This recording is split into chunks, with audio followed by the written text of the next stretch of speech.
नमस्कार दोस्तों, आपका स्वागत है ज्ञानवर्धक कहानी यूट्यूब चैनल पर। दोस्तों, एक एसपी मैडम कुंभ मेले में देश बदलकर घूम रही थी। तभी कुछ नागा साधुओं ने उन्हें पकड़कर उनके साथ जो किया उसे सुनकर आप भी हैरान रह जाओगे। लेकिन दोस्तों, इस वीडियो को शुरू करने से पहले इस वीडियो के लिए एक लाइक तो बनता है, पर अभी तक चैनल को सब्सक्राइब नहीं किया तो चैनल को जरूर सब्सक्राइब कर ले। दोस्तों, प्रयागराज की इस घटना ने पूरे देश को हिलाकर रख दिया था। दोस्तों, इस सच्ची घटना को सुनने के बाद आपके भी रोंगटे खड़े हो जाएंगे।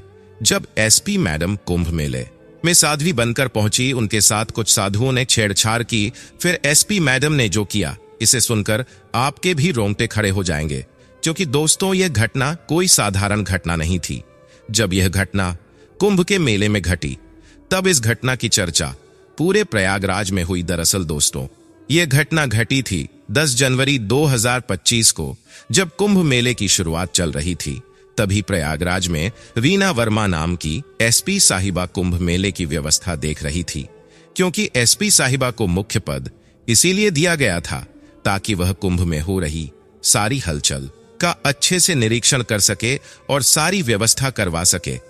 दोस्तों, इस घटना को शुरू करने से पहले आप सभी हमारे चैनल को सब्सक्राइब अवश्य करें और इस घटना को सुनने के बाद हमें कमेंट बॉक्स में अपनी राय जरूर बताएं कि क्या एसपी मैडम ने उन साधुओं के साथ जो किया वह सही था या गलत। दोस्तों, दरअसल रीना वर्मा उत्तर प्रदेश के एक छोटे से गांव की लड़की थी। उसने अपनी मेहनत और अपनी लगन से इस मुकाम को हासिल किया था। दोस्तों, रीना के माता पिता बहुत गरीब थे। रीना के माता पिता एक मिल में मजदूरी का काम करते थे और उन्होंने वही काम करके अपनी बेटी को एसपी बनाने में पूरा सहयोग दिया। और आज रहना जो भी है वह अपने माता पिता की बदौलत है। दोस्तों, रीना बहुत ही कर्मठ एवं करुणामय लड़की थी। रीना हमेशा अपने कार्य के प्रति समर्पित रहती थी। जब उसे कुंभ मेले की निगरानी की जिम्मेदारी दी गई, तब रीना को खुद के ऊपर बहुत गर्व महसूस हुआ। क्योंकि दोस्तों, यह जो कुंभ मेला था, यह साधारण मेला नहीं था। इस कुंभ मेले में लगभग 40 से 50 करोड़ लोगों का आने का संभावना थी। और इस वक्त रीना को ऊपर जो जिम्मेदारियां सौंपी गई थी, वह जिम्मेदारियां कोई आसान नहीं थी। लेकिन रीना अंदर ही अंदर बहुत खुश थी, क्योंकि उसे इस महान काम को करने का सौभाग्य मिला था। दोस्तों, रीना हिंदू थी और उसकी हिंदुओं के प्रति, हिंदू धर्म के प्रति बहुत आस्था थी। रीना बचपन से ही सुबह रोजाना मंदिर में जाकर पूजा करती थी। पंडित जी के पैर छोटी थी और रीना ने एक गुरुजी बनाए हुए थे, जिनका नाम महंत रामदास जी था। वह उन गुरुजी को भी बहुत पूजती थी और वही गुरुजी उस वक्त कुंभ के मेले में भी आए थे। रीना उनके आश्रम में भी जाती है। अब दोस्तों, दरअसल हुआ यह था कि जब रीना की ड्यूटी कुंभ के मेले में लगी थी, तो रीना सुबह शाम रोजाना कुंभ के मेले में चक्कर लगाती थी और वहां की व्यवस्था देखती थी। लेकिन एक दिन दोस्तों हुआ यह था कि रीना अपने ऑफिस में बैठकर जब कैमरे से कुंभ मेले की निगरानी कर रही थी, तब उसने देखा कि गंगा नदी के घाट के किनारे कुछ हलचल हो रही थी। मानो ऐसा लग रहा था जैसे वहां पर कुछ गलत काम हो रहा हो। तब एसपी मैडम, यानी कि जो रीना थी, उसने कुछ दारोगा को उस घाट के किनारे फोन करके पहुंचाया। जब वह दरोगा वहां पर पहुंचे तो वहां पर कोई भी नहीं था और ऐसी कुछ भी घटना नहीं हो रही थी जो गलत थी। तब दरोगा ने ऑफिस में फोन करके जब एसपी मैडम को सारी बात बताई, तो एसपी मैडम समझ रही थी कि उनका सिर्फ भ्रम था, वहां पर कोई हलचल और कोई घटना नहीं घटी है। दोस्तों, कुंभ के मेले की शुरुआत ही हो रही थी और बाहर से लोगों का आना जाना भी शुरू हो चुका था। तभी एसपी मैडम के ऑफिस में कुंभ मेले के दौरान एक महिला आई और उस महिला ने बताया कि उसके साथ कुछ जवान साधुओं ने छेड़छाड़ की। जैसे ही एसपी मैडम ने यह सुना, तो पहले एसपी मैडम को शक हुआ और एसपी मैडम ने पूछा कि तुम कहां से आई हो और तू कौन से साधुओं ने छेड़ा। तब वह महिला बताती है कि मैं गंगा नदी से जब स्नान करके बाहर निकल रही थी, तब कुछ साधु मुझे बुरी नजरों से देख रहे थे और मुझे छेड़ रहे थे। अब दोस्तों, जो रीना थी वह तो हिंदूवादी थी और हमारे सनातन धर्म को वह बहुत अच्छे से मानती थी। तब रीना को यकीन नहीं होता है उस औरत की बात पर, क्योंकि रीना साधु संतों में बहुत आस्था और बहुत विश्वास रखती थी। दोस्तों, रीना जिस गांव से निकली थी, उस गांव में जब भी कोई साधु संत आता था तो उसका स्वागत बहुत बेहतरीन तरीके से होता था और रीना हमेशा से ही पारंपरिक और भारतीय लोगों के प्रति बहुत ही करुणामय थी। अब दोस्तों, जब वह महिला यह सब आकर एसपी मैडम को बताती है तो एसपी मैडम को यकीन नहीं होता है। एसपी मैडम उस महिला को कहती है कि कोई बात नहीं, आप रिपोर्ट लिखवा दीजिए, मैं जल्द से जल्द इसकी जांच करती हूं और आपके साथ जिस भी साधु ने छेड़छाड़ की उसके प्रति मैं कार्रवाई करती हूं। वह महिला रिपोर्ट लिखवा तरर चली जाती है। दोस्तों, दूसरे दिन फिर एक और महिला एचपी मैडम के पास आती है और वह भी इसी घटना का जिक्र करती है। तब एसपी मैडम सोचती है कि कल भी एक महिला आई थी और उसने भी यही एफआईआर लिखवाई, आज भी यह महिला आई है और वह भी यही बोल रही है कि उसके साथ कुछ साधुओं ने छेड़छाड़ की। अब दोस्तों, जो एसपी मैडम थी उनका शक अब यकीन में बदल रहा था, क्योंकि अगर एक महिला आती तो हो सकता है कि उस महिला का कुछ भ्रम हो, शायद साधु संत भी वाहन आते हो तो उस महिला को ऐसा गलत लगा हो। लेकिन जब दूसरी महिला भी आकर वही चीज बताती है तब एसपी मैडम थोड़ी सी सचेत हो जाती है और सतर्क हो जाती है। एसपी मैडम उस महिला को लेकर घाट पर पहुंचती है और उस महिला से बोलती है कि बताओ कौन साधु थे और कौन तुम्हें छेड़ रहे थे और कौन तुम्हें बुरी नजर से देख रहे थे। तब जब वह महिला बोलती है कि अभी तो वह साधु यही थे, पता नहीं अभी कहां चले गए। जब यह सुना तो एचपी मैडम बोली कि कोई बात नहीं, यही कहीं होंगे, हम थोड़ा सा उन्हें ढूंढते हैं। अब दोस्तों, जब तक वह महिला और एसपी मैडम थाने से घाट पर आ रहे थे उसके बीच में वहां से साधु चले गए थे। जब एसपी मैडम और महिला ने उन साधुओं को ढूंढने का प्रयास करा तो वहां पर वह साधु नहीं मिले जिन्होंने उस महिला के साथ छेड़छाड़ की थी और उसे बुरी नजरों से देखा था। अब दोस्तों, उस महिला की रिपोर्ट लिखकर एसपी साहिबा उस महिला से माफी मांगती है कि माफ कीजिए, मेरी वजह से, हमारी वजह से आपको यहां पर जो असुविधा हुई है उसके लिए हम माफी मांगते हैं। तब वह महिला बोलती है कि अरे मैडम, इसमें आपकी क्या गलती है, वह साधु थे जो हमें छेड़ रहे थे, आप माफी मत मांगिए। तब रीना बोलती है कि नहीं, अगर हमारे पुलिस वाले यहां पर अच्छे से ड्यूटी कर रहे होते तो तुम्हारे साथ ऐसा बर्ताव नहीं होता। तब एसपी मैडम उस घाट पर कुछ दरोगाहों को बुलाते हैं और उनकी ड्यूटी वहां पर लगाते हैं। दोस्तों, अब जब दरोगा थे तो वह साधु उस घाट पर नहीं आ रहे थे। वह साधु दूसरे दिन दूसरे घाट पर जाते हैं और वहां पर भी कुछ महिलाओं के साथ छेड़छाड़ करते हैं। तब वह महिला वापस एसपी साहब के पास जाकर रिपोर्ट लिखवा है। अब जो रीना थी उसका दिमाग घूम जाता है और वह सोचती है कि आखिर यह साधु है कौन, क्योंकि हमारे धर्म में तो साधुओं को बहुत पवित्र माना जाता है और हमारे साधु हमारे गुरुजन हैं, हमें महिलाएं और धर्म का सम्मान करना सिखाते हैं। फिर यह साधु कौन है जो महिलाओं के साथ छेड़छाड़ कर रहे हैं। तब जो एसपी साहिबा रहती है वह दिमाग लगाती है और वह खुद साध्वी बनकर उस महाकुंभ मेले में घूमने लग जाती है, क्योंकि अगर रीना पुलिस के भेष में जाती तो हो सकता था कि वह साधु जो महिलाओं को छेड़ रहे थे वह सतर्क हो जाते।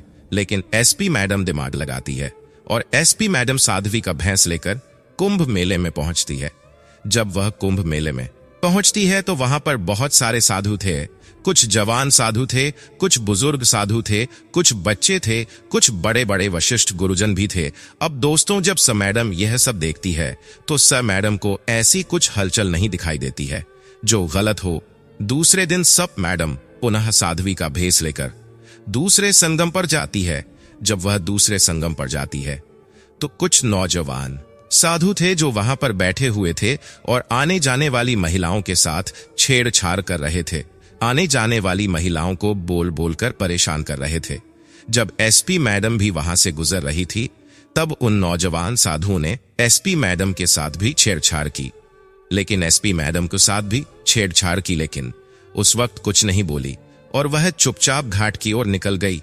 जब एसपी मैडम पुनः उस मेले की तरफ आई तब पुनः उन साधुओं ने एसपी मैडम के साथ छेड़छाड़ की। तब एसपी मैडम को उन साधुओं को रंगे हाथ पकड़ना था, इसलिए एसपी मैडम अपने पुलिस थाने गई और वहां से अपनी साड़ी में एक गुप्त कैमरा लगाकर उन्हीं साधुओं के पास पहुंची जो साधु महिलाओं के साथ छेड़छाड़ कर रहे थे। जब वह एसपी मैडम उन साधु के पास वापस पहुंची तो वह साधु बोले हैं, औरत तुम यहाँ पर वापस क्यों आई हो, जाओ आगे जाओ, हमारे सामने मत खड़ी रहो। तब एसपी मैडम बोलती है कि तुम क्यों यहाँ पर महिलाओं को छेड़ रहे हो, तुम क्यों उनके बारे में गलत और बुरा बोल रहे हो। तब वह नादा साधु बोलते हैं कि तुम्हें इससे क्या मतलब, हम साधु संत हैं, हम कुछ भी बोले, तुम्हें अपना काम करना है, अपना काम करो, हमसे मत बोलो और हमें मत सिखाओ कि हमें क्या करना है और क्या नहीं। यहां से चली जाओ, वरना अभी तुम्हें श्राप दे देंगे और तुम यहां पर खड़ी रहने लायक नहीं रहोगी। अब क्योंकि दोस्तों, वह जो साधु संत नागा साधु, जो नौजवान साधु थे, दरअसल वह असली साधु नहीं थे, वह साधु का भेष लेकर वहां पर बैठे थे। यह सच्चाई एसपी मैडम को तब पता चली जब वहां पर आसपास कुछ लोगों ने बताया। जैसे ही एसपी मैडम ने यह सब सुना, मैडम सामने चली जाती है और उन साधुओं से बातचीत करती है, और वह साधु जैसे ही एसपी मैडम के ऊपर हाथ उठाने आते हैं, एसपी मैडम उन सब का हाथ पकड़ लेती है और वहां पर बहुत सारे पुलिस वालों को बुलाकर उन सभी को अरेस्ट करवा लेती है। अब यह घटना देखकर वहां पर जितने भी लोग थे, वह एसपी मैडम को बोल रहे थे कि हे, तुम इन साधुओं को गिरफ्तार क्यों करवा रही हो, इन साधुओं को क्यों परेशान कर रही हो। तब वहां पर कुछ दुकान वाले थे, वह दुकान वाले बोल रहे थे कि यह साधु असली साधु नहीं है, यह नकली साधु बनकर कुंभ मेले में आई बहन बेटियों और महिलाओं के साथ छेड़छाड़ कर रहे हैं।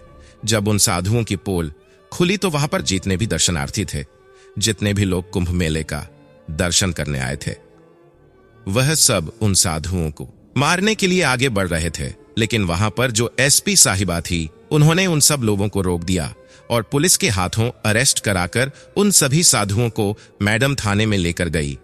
थाने में ले जाकर जब उन साधुओं से, उन लड़कों से पूछता की कि तुम यहां पर साधु बनकर क्यों बैठे हो और आने जाने वाली महिलाओं के ऊपर गलत कमेंट क्यों पास कर रहे हो, क्यों उन्हें छेड़ रहे हो, तब वह साधु के पास कोई जवाब नहीं होता है, क्योंकि वह साधु गलत कर रहे थे और वह साधु पकड़े भी गए थे। अब बहुत देर पूछताछ करने के बाद जब साधु सच नहीं बताते हैं, तब एसपी मैडम क्नो उन सभी साधुओं को जेल में बंद करके उनके लाठियों से पिटाई करती है, क्योंकि उन्होंने बहुत सारी महिलाओं के साथ छेड़छाड़ की थी। एचपी मैडम बोल रही थी कि आखिर तुम क्यों अपने ही धर्म का नाम खराब कर रहे हो, आखिर क्यों अपने ही धर्म को बदनाम कर रहे हो। क्या तुम्हें पता है कि साधुओं की महिमा क्या होती है, साधु संत क्या होते हैं। तुम्हारी वजह से लोगों के मन में साधु संतों और गुरुजनों के प्रति क्या छवि बनेगी, क्या तुम्हें इसका जरा सा भी अंदाजा है। आखिर क्यों तुम वहां पर आने जाने वाली महिलाओं को छेड़ रहे थे। तब वह साथ बोलते हैं कि मैडम, हम तो सिर्फ ऐसे ही हंसी मजाक और मस्ती कर रहे थे, हमें नहीं पता था कि हमारी इस गलती की वजह से इतना बड़ा हंगामा खड़ा होगा।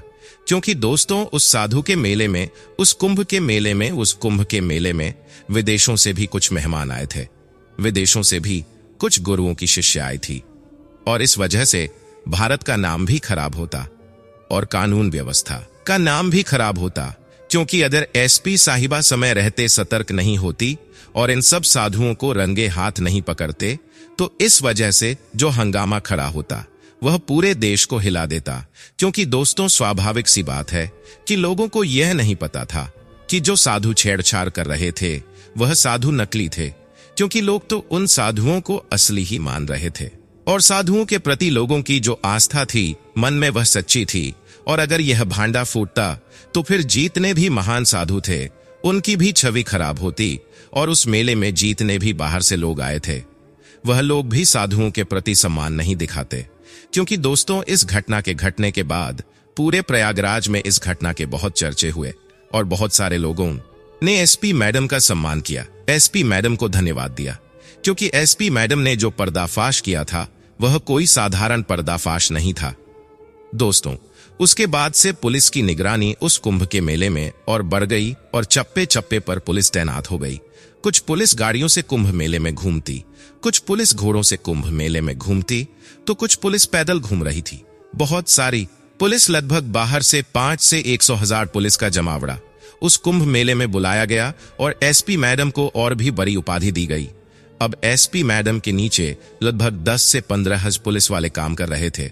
और जब एसपी मैडम के माता पिता ने इस घटना के बारे में सुना और यह सुना कि मेरी बेटी ने कुंभ के मेले में बहुत अच्छा काम किया है, तो उनकी भी आंखें खुशियों से भर आई। और दोस्तों, एएसपी मैडम ने गांव से अपने माँ बाप को भी कुंभ मेले के दर्शन करने के लिए बुला लिया। दोस्तों, एसपी मैडम अपने माता पिता को कुंभ के मेले में अच्छे से दर्शन करवाए, एक एक साधु संतों से मिलवाया, और एसपी मैडम अपने गुरुजी के पास भी अपने माता पिता को लेकर गई और उनका आशीर्वाद लिया और जो एसपी मैडम के गुरुजन थे, जो कुंभ मेले में आश्रम में बैठे थे, उन्होंने भी एसपी साहिबा का सम्मान किया। पूरे अखाड़े में एसपी साहिबा को माल्यार्पण किया और एसपी साहिबा की वाहवाही की। तो दोस्तों, इस घटना को सुनने के बाद आपको क्या लगता है कि जो एसपी मैडम ने किया था उन साधुओं के साथ, वह सही किया या गलत? दोस्तों, हमारे चैनल को अगर आपने अभी तक सब्सक्राइब नहीं किया है तो चैनल को सब्सक्राइब करके हमसे फिर जुड़ जाइएगा और हमारी वीडियो को लाइक कर दीजिएगा। फिर मिलते हैं अगले वीडियो में। तब तक के लिए आप सभी का बहुत बहुत धन्यवाद।